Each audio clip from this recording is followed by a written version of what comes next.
After spending the first 3 weeks of August 2024 traveling through Scandinavia, we boarded the ferry in Stockholm for an overnight cruise to Helsinki. Our cabin was standard size, but it had a view, and the ferry itself had a huge promenade with restaurants, shops, and a casino. I slept like a baby as the ship crossed the Baltic Sea. In Helsinki, we stayed in an Airbnb in the neighborhood of Kallio, across the street from this ginormous church called the Church of Kallio. It never seemed to be open, but I got my hair cut long overdue just down the street. Mary was not up for a walking tour, so I went by myself and learned about Finland's history, where some of its artists lived, and the fact that Finland is not a Scandinavian country, but a Nordic one, along with Iceland. We ended the tour at the ultra-modern public library, where you can borrow just about anything, or rent a full commercial kitchen, or a music studio for the day. After 2 days in Helsinki, we caught the morning ferry for the 3-hour ride to Tallinn, Estonia. This ferry did not have sleeping quarters, but they did have a terrace with a full bar. Even though it was early, a lot of folks were partaking. We arrived too early to check into our Airbnb, so we stored our luggage in the ferry terminal and walked into the old city to take some photos and have some lunch. The weather was perfect, sunny in the low 70s. Our Airbnb was on the top floor of a 4-story walk-up in the old city. No matter where we stayed, I always made sure I could plug in my Fire Stick so I could watch my TV programs and news from Chicago. Wow, that barber really cut me close. This apartment also had a sauna, though we were afraid to use it. It was Saturday, and I found a bar nearby that night serving Guinness and featuring a band playing some 50s bebop.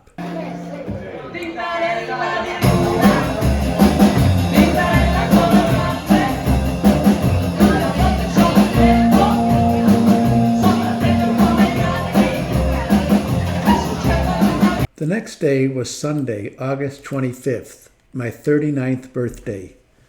I was able to get Mary out for a walking tour of Tallinn's Old Town. Even though 30% of Tallinn's population is ethnic Russian, the entire city had anti-Putin, pro-Ukrainian graffiti and signage. The walking tour included a lot of steps, so we were pretty worn out, but had a birthday dinner in the central square. On Monday, we took a 4-hour bus ride from Tallinn to Riga, Latvia. Our Airbnb had a washer and dryer, so we got caught up on laundry. And from there, it was an easy walk to the old city. Once again, we took a walking tour, and once again, we encountered many Ukrainian flags. Our guide said the Latvians and ethnic Russians living in Riga peacefully coexist, but they don't mingle much. On Tuesday, we took an hour train ride to the Tureta Castle. The train depot was over a mile from the castle, and we ended up walking as there were no cabs or Uber. I was getting Mary in good shape on this vacation. The castle dates back to 1214. There was a major renovation project going on, but most of the castle was open. After lunch, we were able to Uber our way back to the train station. After 3 days in Riga, we flew to Vilnius, Lithuania. Our Airbnb was another centrally located with a bedroom loft. Our visit happened to coincide with the annual city fair, so we strolled the crowded streets, shopped for souvenirs, and bought some barbecued lamb, or shashlik as it's called. I had a lot of Lithuanian friends growing up on the southwest side of Chicago, so I was well acquainted with Lithuanian cuisine like kugla, a potato dish, or cow's tongue. Can't say that I was ever a fan. We did our customary walking tour of the old part of town. Vilnius has a hippie bohemian section called Uzupis that declares itself an independent republic. They say you can even get your passport stamped, but we were more interested in finding some lunch and chocolate cake. We ended up finding another section of the Vilnius City Fair. The fair was spread out all over the city, and I found a booth serving plov, a rice pilaf sort of dish that I grew to like when we were living in Kyrgyzstan. And that night we found a small bar across the street from our apartment that featured a decent blues band.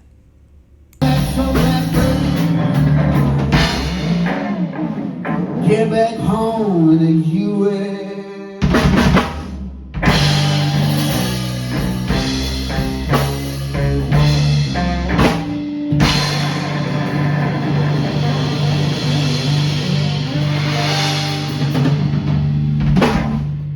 After 3 days in Vilnius, it was on to Amsterdam, our last stop on this trip. It was now September 1st. Mary was tired of the Airbnb experience, so we stayed in a hotel that had been converted from an old church. It was just a short tram ride away from the city center, which would have been okay, except they were ripping up the street and the tram stop was closed.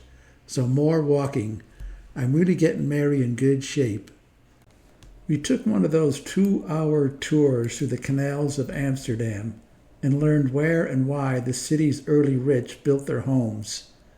We spotted an Irish bar along the canal and made a note to visit that later in the week.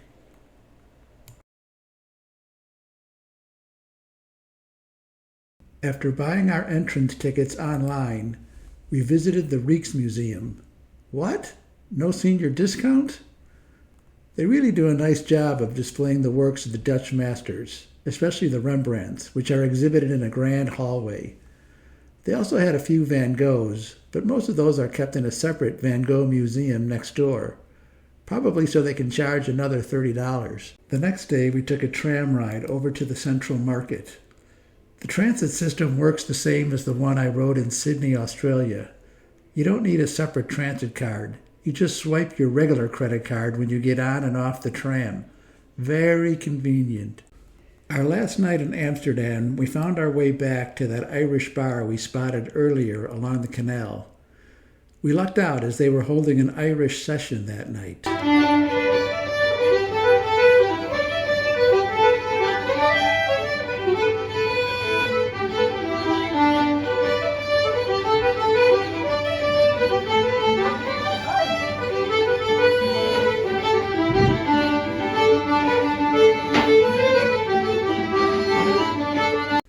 After waking up the next morning with a slight hangover, we made our way back to the Amsterdam airport for our flight to Chicago.